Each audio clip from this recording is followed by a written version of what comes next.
What if the real reason you stay silent in English isn't fear or lack of vocabulary, but the way your brain was trained from the very beginning?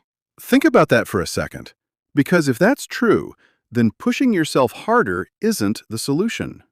Hello, and welcome to Speak Unstoppable, a place where English isn't rushed, corrected, or judged. I'm John. And I'm Maria. And here, we talk about English the way real life happens, slowly, honestly, and without pressure. If you've ever had clear thoughts in your mind but felt blocked when speaking English, this conversation is for you. Today, we're talking about that invisible gap between what you think and what actually comes out of your mouth. Why translating every sentence quietly exhausts you, and why fluency isn't about learning more, it's about learning differently. So take a breath. You don't need to perform here. Let's just understand what's really happening inside your mind. John, I have to be honest with you. Yesterday, I was in a meeting and I had this brilliant idea. But by the time I translated it from my mind into English, the topic had already changed. I felt so invisible. Why does it feel like there is a wall between my thoughts and my voice? That wall, Maria, is what I call the translation trap. It's a mental prison where most English learners spend their whole lives. You aren't invisible, you're just stuck in a slow-motion process. Your brain is working like a computer from the 90s, trying to run a modern software. That's exactly how it feels. It's like a heavy weight in my head. I know the words, I know the grammar, but the speed is just not there. Because you are doing double the work. You are thinking in your native language, searching for the English equivalent, checking for mistakes, and then finally speaking. Today, we are going to break that wall. We are going to show everyone how to stop being a translator and start being a thinker in English. People always tell me, Maria, just think in English. But how? It's not like I can just press a button and my brain switches its language settings. You're right. It's not a switch, it's a pathway. Think of your brain like a forest. Your native language is a wide, paved road where you can drive at 100 miles per hour. English, at the moment, is just a small, narrow path covered in bushes and thorns. So, naturally, my brain always takes the paved road because it's easier? Exactly. Your brain is designed to save energy. Translating is its way of staying safe in the territory it knows. The problem started in the classroom. Remember how we were taught? Apple means saib, water means pani. Yes, we were always taught to connect a new English word to an old word we already knew. And that was the foundation of the prison. Every time you learned a word, you built a bridge back to your native language. Now your brain is addicted to that bridge. To become fluent, you have to burn that bridge. You have to connect the concept of an apple directly to the sound of the word apple without any middleman. Is that why I feel so exhausted after a 10-minute conversation? Sometimes I just want to stop talking because my head starts to ache. It's mental burnout, Maria. A native speaker uses very little energy to speak because their path is direct. You are using 400% more mental energy because of that translation middleman. It's like trying to walk to a destination by going around the entire city first. I never thought about it that way. I always thought I just needed to memorize more vocabulary. Vocabulary is just the ammunition, but your mental processor is what fires the gun. If the processor is slow, the ammunition doesn't matter. We need to upgrade your processor. We need to move English from the logical part of your brain to the intuitive part. But John, I'm an adult. Is it even possible for my brain to change now? I feel like my patterns are already fixed. That's a myth. Your brain has something called neuroplasticity. It can grow and change until the day you die. Look at how children learn. A child doesn't have a dictionary. They don't have a native language to translate from. They learn because of necessity. So they connect the sound milk to the feeling of hunger and the white liquid in the bottle? Exactly. There is no third language involved. It's a direct connection. We have to recreate that survival instinct. We have to trick your subconscious into believing that English is vital for your day-to-day life. Okay, I'm ready. Where do we start? Do I start labeling everything in my house again? No, that's too basic for you. We need dynamic labeling. Don't just look at a table and say, table. That doesn't build fluency. Then what should I do? Label your internal states and atmosphere. When you wake up, don't just think, morning. Think, the room is bright, or I feel sleepy. When you are drinking coffee, don't just think, coffee. Think, this is warm. It smells strong. So I am connecting the English words to my actual sensations and feelings? Yes, because your feelings are universal.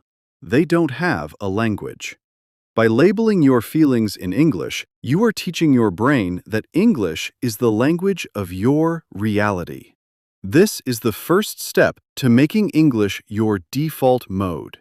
I can see how this would work, but I know my brain will fight back. It's going to feel very awkward talking to myself. That awkwardness is actually the sound of your brain rewiring itself. It's like going to the gym for the first time. Your muscles will hurt, but that pain is proof that you are getting stronger. I like that analogy. It makes the struggle feel productive rather than just frustrating. It is very productive. But labeling is just the beginning. The real magic happens when you start having full conversations with the most important person in your life. Who? My boss? My best friend? No, Maria, yourself. In the next part of our talk, I'm going to show you how self-talk can replace a $1,000 English course. We'll discuss how to narrate your life like a movie. I've heard of that, but I never knew how to do it without feeling a bit crazy. I'm excited to dive into that. You mentioned something interesting before, John. You said the most important person to talk to is myself. But honestly, every time I try to talk to myself in English, I feel a bit ridiculous. I start a sentence, I get stuck, and then I just give up.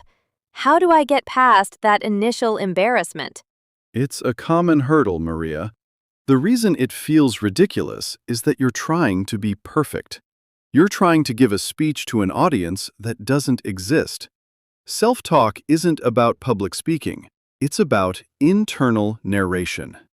Think of yourself as the director of a movie, and your life is the film. You're just providing the voiceover. A voiceover? So like, Maria is opening the fridge. She is looking for the milk. Like that? Exactly. It sounds simple, even silly, but here's the science behind it. When you narrate your actions, you are forcing your brain to find action verbs and object names in real time. You aren't sitting at a desk with a book. You are moving, touching, and doing. This bridges the gap between your physical body and the English language. But what happens when I don't know the word for something? Yesterday I was cooking, and I wanted to say, I am peeling the potatoes, but I didn't know the word for peel. My brain immediately switched back because it was faster. That is the critical moment. Most people fail here because they think they must stop and look up the word. Never do that during self-talk. If you don't know the word peel, use a simpler word.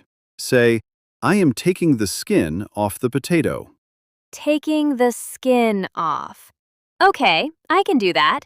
This is called circumlocution. It's a fancy word for talking around a problem. Native speakers do it all the time. By finding a different way to say the same thing, you are training your brain to be fluid. You're teaching it that it doesn't need to stop just because one bridge is broken. That's a game changer. I always thought I had to be 100% accurate.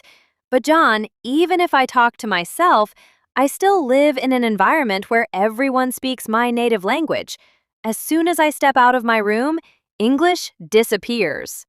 You have to create an English bubble. We live in a digital age, Maria. You don't need to fly to London to be in an English environment. Your phone, your laptop, your headphones, these are your gateways. I already watch English movies, but I feel like I'm just reading the subtitles and not really learning. That's because you're a passive consumer.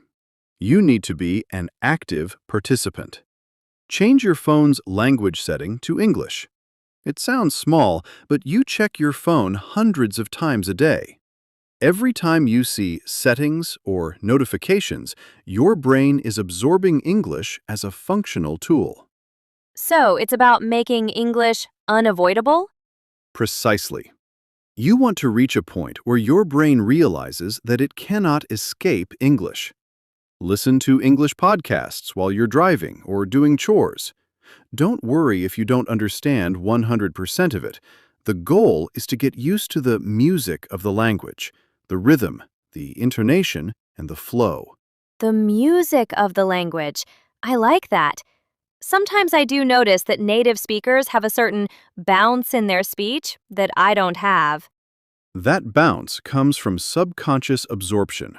When you immerse yourself, your brain starts to pick up patterns without you even trying. It's like a sponge. But if the sponge is only dipped in water for 5 minutes a day, it stays mostly dry. You need to keep that sponge soaked in English. Okay, so I've got labeling, I've got self-talk, and I've got immersion. But what about those deep thoughts? Sometimes I want to think about my future, but my English isn't good enough for deep thinking yet. Don't try to solve the world's problems in English on day one. Start with low-stakes thinking. Plan your day. First, I will go to the gym. Then, I will finish my report. These are simple thoughts. As you get comfortable, you can start adding why and how. I will go to the gym because I want to stay healthy.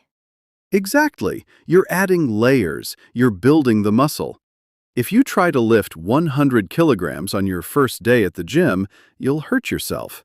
Start with your grocery list. Start with your daily schedule. I think my biggest fear is that mental void, the moment when I try to think in English and there's just nothing, just silence. It's so uncomfortable that I run back to my native language just to feel smart again. That silence is beautiful, Maria. Don't run from it. That silence is the gap where your native language has stepped out and your English is about to step in. It's the waiting room of fluency. In the next part of our conversation, I'm going to show you how to fill that silence with something I call sentence mining. Sentence mining? That sounds like a lot of work. It's actually quite fun. It's about finding gold in the things you already watch and read. We'll discuss how to steal expressions from native speakers and make them your own. I'm ready to go mining then. Let's see how we can turn that silence into a conversation. You left me with a very intriguing term. Sentence mining. It sounds like I need to put on a helmet and go underground. What exactly are we digging for? In a way, you are. Most students spend their time mining for words, individual, lonely words. They have lists of 500 verbs or 1,000 adjectives. But words are useless on their own. Sentence mining is the art of digging for chunks or patterns that native speakers use naturally. So instead of learning the word decision, I should learn the whole phrase, I've made a decision? Exactly. Or even better, I'm still on the fence about my decision. When you mine for full sentences, you're not just learning vocabulary, you're learning grammar, rhythm, and context all at once. Your brain starts to recognize these as single Lego blocks of thought. Okay, I like the Lego analogy, but where do I find these blocks? Do I just grab them from movies or books? Movies are great, but the best place is natural dialogue. When you're watching a YouTube interview or a podcast, listen for those small phrases that keep appearing. Phrases like, to be honest, or as far as I'm concerned. I hear "to be honest" all the time. That's a golden nugget. Write it down. But here's the secret. Don't just write it, own it. Imagine a situation in your life where you would actually say that. Say it out loud. To be honest, the pizza was a bit salty. So I'm connecting that mind sentence to a real-life scenario of my own. Precisely. This is called personalization. If a sentence doesn't relate to your life, your brain will delete it like spam email. Your brain only keeps what it thinks it will use. That makes so much sense. I remember things much better when they are linked to a strong memory or a feeling. But how do I do that with a language that still feels foreign to me? This brings us to a very deep psychological trick called emotional anchoring. Language isn't just data, it's an experience. Think about your native language. When you say the word home, you don't just see four walls. You feel warmth. You smell your mother's cooking. You feel safe. Yes, the word carries a lot of weight. Your English words are currently weightless. They are just empty sounds. To think in English, you have to give them weight. When you learn the word excited, don't just think of the translation. Close your eyes and remember the last time you felt truly excited. Relive that feeling and then say the word excited in that state. Wow, so I'm literally anchoring the English word to my actual human emotions. Exactly. You are bypassing the logic center and going straight to the emotional center of your brain. This is where native fluency lives. When you speak from your emotions, there is no time to translate. Your heart speaks before your logic can interfere. This sounds beautiful, John, but I have to ask, what about the mistakes? If I'm just feeling and mining and speaking from the heart, I'm going to make a lot of grammatical errors. Won't that make me look unprofessional? Maria, perfectionism is the graveyard of fluency. Every time you stop to correct a small word, you are inviting the translator back into your head. You are telling your brain, wait, go back to the logic road. This feeling-based road is too dangerous. So I should just let the mistakes happen? For now, yes. Fluency first, accuracy later. Think of a sculptor. They don't start with the fine details. They start with a big, messy block of clay. They get the shape right first. Your fluency is the shape. I've been trying to polish the clay before even having a block to work with. No wonder I felt stuck. We all do it. But in this journey, a mistake is just a sign that you are moving fast. I want you to try something tonight. Create a no translation zone in your house. Maybe it's the kitchen, or maybe it's just for 20 minutes before bed. A zone where I am forbidden from using my native language, even in my head? Exactly. If you don't know a word, you can't translate it. You have to describe it, use a gesture, or find a simpler way. This forced environment pushes your brain into a state of creative emergency. And believe me, your brain is a genius when it's in an emergency. A creative emergency. That sounds intense, but also very exciting. I can see how that would force the English brain to finally take over. It's where the magic happens, Maria. But there's one final piece of the puzzle. It's the most difficult part, but it's the one that separates the learners from the masters. Don't leave me hanging, John. What is it? It's about identity. In the final part of our conversation, we're going to talk about how to stop learning English and start being a person who speaks English.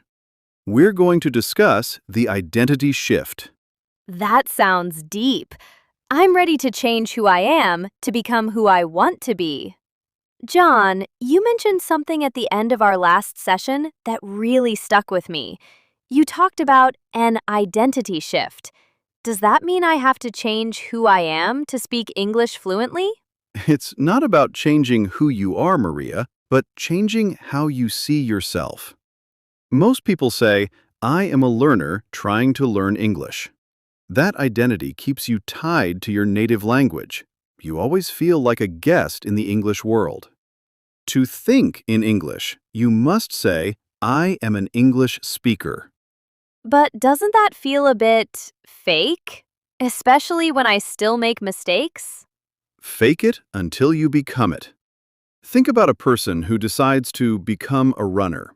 They don't wait until they win a marathon to call themselves a runner. They are a runner the moment they put on their shoes and hit the pavement. The same applies here. The moment you decide to think in English, you are an English speaker. Mistakes are just part of your professional training. So, if I change my identity, my brain will stop resisting? Exactly. Your brain tries to stay consistent with your identity. If you identify as a learner, your brain thinks it's okay to translate and be slow. But if you identify as a speaker, your brain starts looking for ways to be fast and efficient. It changes the way you carry yourself and even the way you handle silence. I can feel that shift already. Just by changing my mindset, the pressure to be perfect is disappearing. I feel more like I'm exploring a new version of myself. And that's the secret, Maria. Fluency is 20% mechanics and 80% psychology. We've covered a lot today, from killing the inner translator to emotional anchoring, and now the identity shift. But all of this knowledge is useless unless it's put into action. You're right. We need a plan. If someone is watching this and wants to start today, what should they do? It's simple. Tonight, before you go to sleep, give yourself 10 minutes of pure English thinking. No translation, no dictionaries. Just narrate your night routine. If you get stuck, describe the word. If you feel that mental void, sit with it. 10 minutes. Everyone can find 10 minutes. And one more thing. Stop apologizing for your English. Own your voice. Your accent is your history, and your mistakes are your progress. This has been such an eye-opening conversation. I realize now that the wall I felt wasn't built by my lack of vocabulary, but by my own habits. Well said, Maria. But we want to hear from you, the person watching this right now. We've shared our psychological tricks, but we want to know, what is the one thing that stops you from thinking in English? Is it the fear of being judged, or is it that stubborn inner translator? Drop your answer in the comments below. We are going to read every single one of them, and we might even feature your struggle in our next deep dive session. Also, if you found these 4 steps helpful, make sure to hit that like button. It tells the algorithm that this mental shift is something people really need. And don't forget to subscribe, because in our next video, we are going to talk about something even more powerful: how to master English storytelling. You don't want to miss that one. It's the key to professional success. So, start your 10-minute practice tonight. Comment your struggle below, and we will see you in the next one. Keep thinking, keep speaking, and most importantly, keep being yourself in every language. Bye for now. Goodbye.